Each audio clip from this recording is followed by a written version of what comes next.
Okay, we are here in the operating room simulating a situation where you may need to split ventilate multiple patients from a single ventilator. This is actually an anesthesia gas machine, not a formal ICU ventilator, but we found that it is also capable of delivering ventilation to one or even potentially two patients at the same time. So I'm going to run through the VentMI product and how that works as far as having individualized control on each circuit over the pressures delivered to each patient from a split ventilator. So here we have a patient who is connected to the ventilator in standard fashion. We have the filter out here at the patient where the endotracheal tube would be in order to protect both the patient from potential cross-contamination from another patient being added, as well as to prevent any viral particles from being exhaled into the circuit. So the patient is being ventilated in standard fashion here.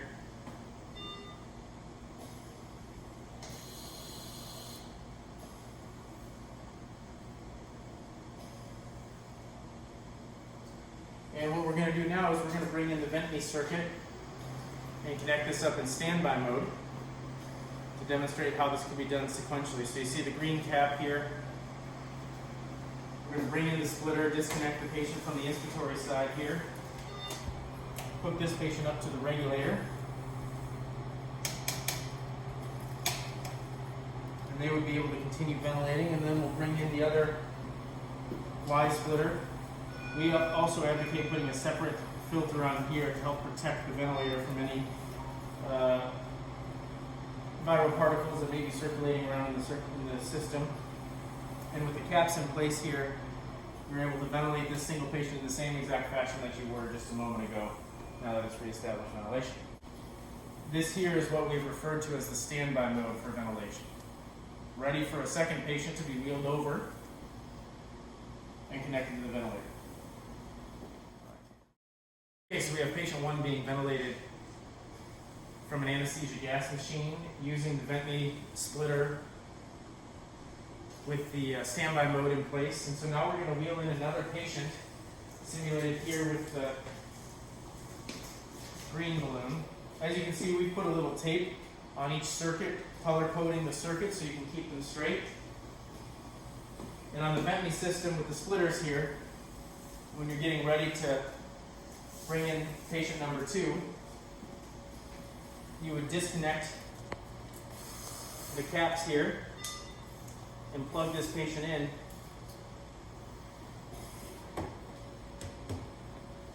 And you now have split ventilation to both patients. Okay, so now we have both patients connected to the ventilator with the VentMI splitter. And you can see the regulator here in place.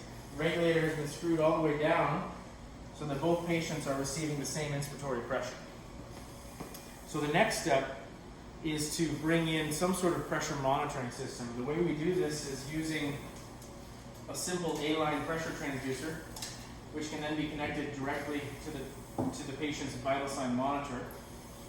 And we have this pressure transducer that can be hooked up to any of the lure lock ports on each of the circuits. You just want to make sure that one goes to each circuit. So we'll do it here on the expiratory side.